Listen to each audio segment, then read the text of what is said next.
Hello everyone. Last lecture में हमने gravimetric analysis में प्रेसिपिटेशन, को प्रेसिपिटेशन, इन सब चीज़ों के बारे में पढ़ा था। आज हम ग्रेविमेट्री एनालिसिस का जो लास्ट टॉपिक है that is estimation of barium sulphate, उसको देखेंगे कि क्या है।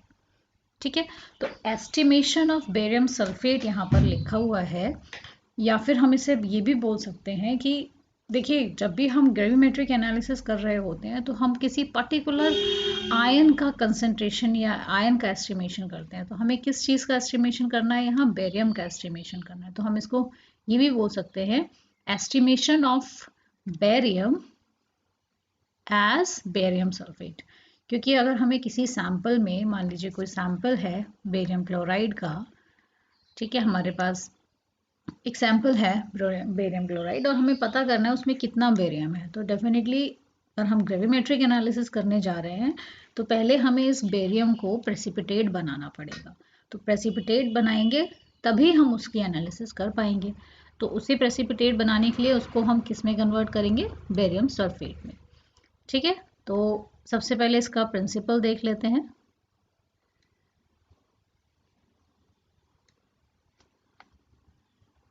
तो प्रिंसिपल को वर्ड्स में आप ऐसे लिखोगे, when diluted sulphuric acid is added to the dilute solution of barium chloride, a white precipitate of barium sulphate is formed. ठीक है, यानी कि हम क्या कर रहे हैं, एक हमने क्या ले रखा है, बेरियम क्लोराइड का सोल्यूशन ले रखा है। ठीक है, क्या है ये? BaCl2 का सोल्यूशन है। अब इस BaCl2 के सोल्यूशन में जब हम डाइल्यूट H2SO4 को ऐड करते हैं, ठीक है, तो हमें क्या मिलता है? प्रेसिपिटेट किस चीज़ के मिलते हैं? बेरियम सल्फेट के, वाइट कलर के प्रेसिपिटेट मिलते हैं BaSO4 के। यही इसका प्रिंसिपल है, जिसको आपको वर्ड्स में लिख देना है।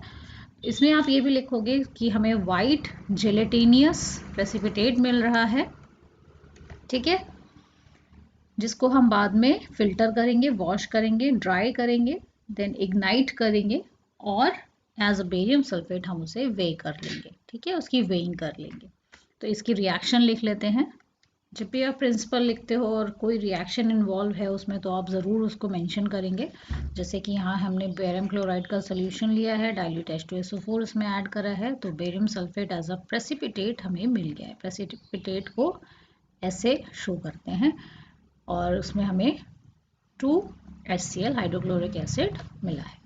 ठीक है, तो ये तो था इसका प्रिंसिपल। अब हम देख लेते हैं ये सारा प्रोसीजर हमें करना कैसे है। देखिए, ध्यान रखेंगे, अभी हमने फर्स्ट जो इसका लेक्चर था उसमें हमने देखा था कि कैसे कैरी आउट करते हैं step by step gravimetric analysis को। तो इस चीज़ को ध्यान में रखेंगे और इसमें भी देखेंगे कैसे हमें स्टेप्स करने हैं। डेफिनेटली क्या करेंगे, जब हम ये प्रेसिपिटेशन करा लेंगे तो हमें वही सारे स्टेप फॉलो करने हैं कि इस प्रेसिपिटेट को फिल्टर करना है, देन वॉश करना है ना, प्रेसिपिटेट बनवाना है पहले, फिर फिल्टर करेंगे, फिर वॉश करेंगे, उसको ड्राई करेंगे, इग्नाइट करेंगे, देन वेइंग करेंगे। ये सारी चीज़ें हम यहाँ भी करेंगे। तो देखते हैं इसका प्रोसीजर। इस प्रोसीजर को स्टार्ट करने से पहले हमें कुछ रिएजेंट्स इसमें चाहिए होंगे, जैसे कि यहाँ दिख रहा है हमें BaCl2 चाहिए और डाइल्यूट सल्फ्यूरिक एसिड चाहिए। ठीक है, तो इसे हम बनाएंगे कैसे, पहले वो देख लेते हैं। बेरियम क्लोराइड लेंगे हम सोल्यूशन, सैंपल देखो हमेशा वेइंग करके लेते हैं सैंपल। ठीक है, तो बेरियम क्लोराइड का सैंपल लिया हमने, 12.57 ग्राम लगभग लिया है। ठीक है, और उसे डिज़ोल्व किया है 1000 ml डिस्टिल्ड वाटर में। करेक्ट, ऐसे ही प्रेसिपिटेटिंग, अब हमारे पास एक तो ये रिएजेंट हो गया और डाइल्यूट H2SO4 यहाँ पर हमारे पास क्या है? Precipitating agent. तो डाइल्यूट है तो कंसनट्रेटेड फॉर्म में होगा, उसे डाइल्यूट कर लेंगे। तो 3 ml कॉन्ग H2SO4 लेंगे, ठीक है, और उसे डिसॉल्व कर देंगे 100 ml ऑफ डिस्टिल्ड वाटर में। ठीक है, उसके बाद प्रोसीजर को हम फॉलो करते हैं।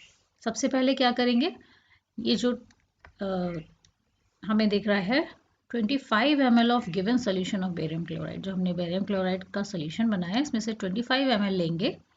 ठीक है, 500 ml के बीकर में, जैसे कि ये बीकर है, यहाँ पर आपने बेरियम क्लोराइड ले लिया है। ठीक है, अब क्या करेंगे, इसमें 5 ml H2SO4 ऐड करेंगे। ये वाला H2SO4 नहीं है, ये अलग से ऐड करना है। 5 ml नहीं है, सॉरी, 0.5 ml, बहुत कम करना होता है। 0.5 ml H2SO4 ऐड करेंगे और 100 ml डिस्टिल वाटर फिर से ऐड करेंगे। ठीक है, उसके बाद हम इसे क्या कर लेंगे, हीट कर लेंगे। हीट करने के बाद इस गर्म सॉल्यूशन में हम drop by drop acid add करेंगे। ठीक है, ड्रॉप बाय ड्रॉप हम एसिड जब ऐड कर रहे होंगे तो हमारा यहाँ पर क्या फॉर्म होगा, जिलेटिनियस प्रेसिपिटेट फॉर्म हो रहा होगा। ठीक है, जो कि बेरियम सल्फेट है। ठीक है, जब तक हम ऐड करते रहेंगे तब तक हमें ये चेक करना है, कैसे पता चलेगा कि अब हमें रुक जाना है। थोड़ी देर के लिए सोल्यूशन को ऐसे ही छोड़ देंगे, बेरियम सल्फेट फॉर्म हो गया है। फिर हम थोड़ी देर बाद देखेंगे कि ये जो हमारा सुपरनेटेड वाटर होगा, फॉर एग्जांपल आपका बेरियम सल्फेट का सोल्यूशन बन गया है, प्रेसिपिटेट बन गया है, तो ये सुपरनेटेड जो आपका वाटर है, आप इसमें एक ड्रॉप फिर से H2SO4 डाल के देखोगे और देखोगे डाइल्यूट वाला ही, और देखोगे कि कहीं आपको कोई टर्बिडिटी तो दिखाई नहीं दे रही है। अगर टर्बिडिटी दिखाई देती है, इसका मतलब प्रेसिपिटेशन कंप्लीट नहीं हुआ है। इसीलिए ये लाइन दी गई है, allow the precipitate to settle down and test the supernatant liquid for complete precipitation. ठीक है, हम वेट करेंगे। उसके बाद क्या करना है, हमें फिल्टर कर लेना है इस प्रेसिपिटेट को। कैसे फिल्टर करते हैं, फनल लेते हैं एक, ठीक है, वहाँ पर एक वॉटमैन फिल्टर पेपर लगाएंगे कट करके, सॉरी, इसको फोल्ड करके, और इस मिक्सचर को इसमें पोर कर देंगे तो हमारा फिल्ट्रेशन हो जाएगा। ठीक है, अब हमने फिल्ट्रेशन कर लिया है वॉटमैन फिल्टर पेपर के ऊपर। अब हमें इस प्रेसिपिटेट को वॉश करना है। देखिए, आपको स्टेप्स फॉलो करना है ना। तो पहला स्टेप हमारा यहाँ पर प्रेसिपिटेशन हो गया था। ठीक है, पहला स्टेप हो गया था प्रेसिपिटेशन। दूसरा स्टेप हो गया हमारा, सेकेंड स्टेप हो गया फिल्ट्रेशन। थर्ड स्टेप में हम क्या कर रहे हैं, वॉशिंग कर रहे हैं। ठीक है, यहाँ हॉट वाटर से वॉशिंग कर दी है फनल। उसके बाद इस फनल को हम ड्राई कर लेंगे, फनल के सहित, मतलब इस फिल्टर पेपर को ड्राई कर लेंगे। तो ये फोर्थ स्टेप हो गया ड्राइंग। ठीक है, after drying transfer the filter paper containing precipitate to the pre constantly weighed crucible. अब हम क्या करने जा रहे हैं, इग्निशन कराने जा रहे हैं, यानी फिफ्थ स्टेप की तरफ जा रहे हैं। क्या कर रहे हैं, जब ये हमारा फिल्टर पेपर ड्राई हो जाएगा ओवन के अंदर, उसके बाद हम इसे किस में ट्रांसफर कर देंगे, एक क्रूसिबल में ट्रांसफर कर देंगे। ठीक है, और ये क्रूसिबल का वेट जो होगा हमें ऑलरेडी पता होगा कि कितना है। ठीक है, कॉन्स्टेंटली वेट क्रूसिबल ली है और इस फिल्टर पेपर को उसमें रख दिया है विद सैंपल, विद प्रेसिपिटेट, और उसे हमने इग्नाइट कर लिया है। तब तक इग्नाइट करेंगे जब तक कि फिल्टर पेपर जो है वो पूरी तरीके से जल नहीं जाता। उसके बाद क्या करना है, हमें इस क्रूसिबल को ठंडा करना है। ठीक है, now cool the crucible and add 1 drop of concentrated hydrochloric acid and concentrated sulphuric acid. ये हम क्यों कर रहे हैं, क्योंकि हमें जो पेपर की जो राख थी, ऐश थी, उसका ट्रीटमेंट देना है। तो ऐश ट्रीटमेंट हम एसिड, स्ट्रॉन्ग एसिड से करते हैं। बहुत ही कम अमाउंट में एक एक ड्रॉप बस डालते हैं एसिड ट्रीटमेंट के लिए। ठीक है, एसिड ट्रीटमेंट हो गया, और सॉरी, ऐश ट्रीटमेंट हो गया एसिड से। नेक्स्ट स्टेप हमारा आता है cool the crucible by placing in a desiccator and weigh. ठंडा कर लेंगे इसको। ठीक है, कूल कर लेंगे। कूल करने के बाद हम इसे डेसिकेटर में रख देंगे। ठीक है, डेसिकेटर में रखने के से क्या होता है, कांस्टेंट वेट हमें मिलता है, क्योंकि एनवायरनमेंट की जो नमी है या फिर कह सकते हैं ह्यूमिडिटी है, तो वो एब्जॉर्ब ना कर ले आपका सैंपल, इसलिए इसे डेसिकेटर में रख लेते हैं और हम उसे वे करते हैं। तो ये आपका फिफ्थ स्टेप हो गया, वेइंग करना। ठीक है, जो हमने स्टेप्स पहले भी हम लेक्चर में देख चुके हैं, उसके हिसाब से वेइंग कर ली है। तो बच्चों आपने वेइंग किसकी करी? फिल्टर पेपर उड़ गया, आई मीन बर्नट ऑफ हो गया, और बचा क्या है अब आपके क्रूसिबल के अंदर बचा है बेरियम सल्फेट। ठीक है, तो आपने बेरियम सल्फेट की वेइंग करी कि कितना total amount of barium sulphate आपको मिला है। और ये प्रोसेस हीटिंग और इग्निशन की हम तब तक करते हैं, क्रूसिबल को हम लोग एक बार निकालते हैं, डेसिकेटर में रखते हैं, वेइंग करते हैं उसकी, ठीक है। उसके बाद फिर से जब तक ये कांस्टेंट वेट ना आ जाए तब तक हम इसे वेइंग, इग्नाइट और कूलिंग करते रहते हैं, जब तक हमें एक प्रॉपर वेट नहीं मिल जाता है। तो ये बात आई होप आपको प्रोसीजर तो समझ में आ ही गया होगा। अब आपको याद करना है कैलकुलेशंस।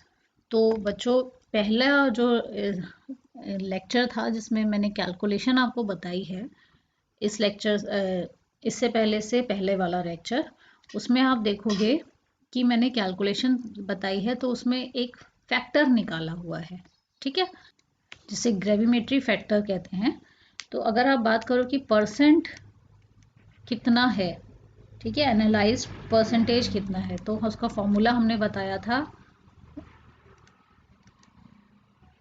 वेट ऑफ प्रेसिपिटेट, ठीक है, जितना हमारा ये बेरियम सल्फेट का वेट आया था, ठीक है, बेरियम सल्फेट का वेट ऑफ प्रेसिपिटेट जो हमारा कांस्टेंट वेट के बाद आया, that is wait of precipitate हो गया। यहाँ से जो हमें मिलेगा that is wait of precipitate हो गया।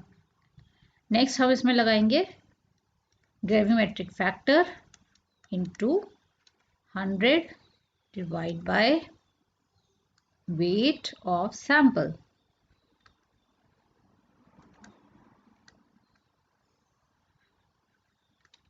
ठीक है। तो ये हमारी कैलकुलेशन होती है। अब देखिए इसमें हमने क्या किया है, सॉरी, इसमें हमने सिर्फ 25 ml ही लिया है, ठीक है। 1000 ml में हमने डिसॉल्व किया था, तो 12.57 ग्राम इन 1000 ml में है, तो 25 ml में कितने ग्राम होगा उतना हमने सैंपल ले रखा है। तो वेट ऑफ सैंपल हम उतना डालेंगे जितना 25 ml में डिसॉल्व है, करेक्ट। तो इसको इस तरह से कैलकुलेट करेंगे, और आप पिछले उसमें देखेंगे तो ग्रेविमेट्रिक फैक्टर आपको निकालना याद आ जाएगा। यहाँ पे एक बार फिर से बता देती हूँ, टोटल सैंपल यानी weight of BaSO4 barium sulphate.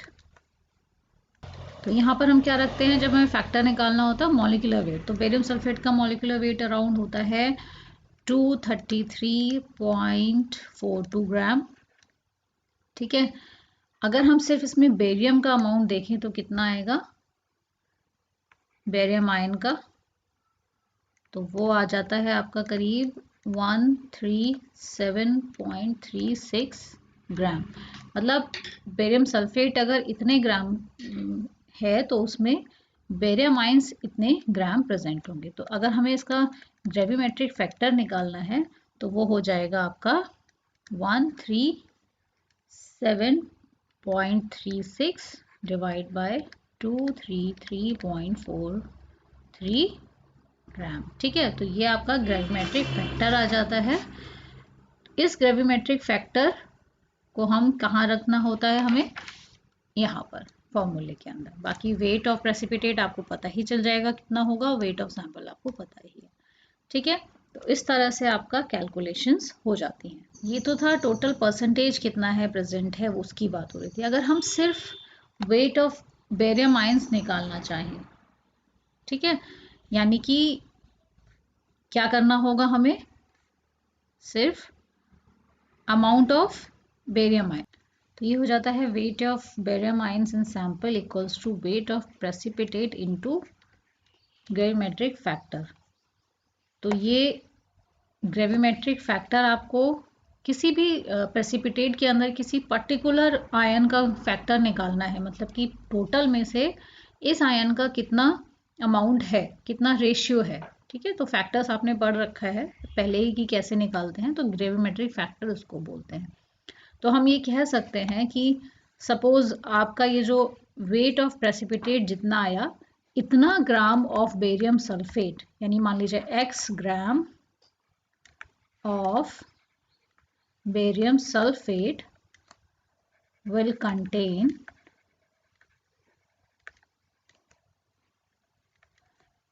आपका कितना, जितना भी आपका ग्रेविमेट्रिक फैक्टर है इंटू x, ठीक है, ग्राम ऑफ बेरियम आयंस, ठीक है, ये आपका सेंटेंस फाइनली बन जाता है। तो आई होप कैलकुलेशंस आपको समझ में आ गई होंगी। सिर्फ परसेंटेज पूछा जाता है, अगर परसेंटेज ऐसे जिसे कहेंगे एनालेट का, तो आप ये फॉर्मूला लगाते हैं और आपसे सिर्फ ये पूछा जाता है कि अमाउंट ऑफ पर्टिकुलर आयन क्या होगा, तो आप इस तरह से उसे कैलकुलेट करेंगे। तो दो तरीके के रिजल्ट्स हमें इससे मिल सकते हैं। तो आई होप ये आपको समझ में आ गया होगा। ज़्यादा अच्छे से तब समझ में आएगा जब आप इसे लैब में परफॉर्म करके देखोगे। बहुत इजी सा प्रैक्टिकल है, you can do it very easily. और कोई डाउट होता है तो please ask in comment box. Thank you, have a nice time.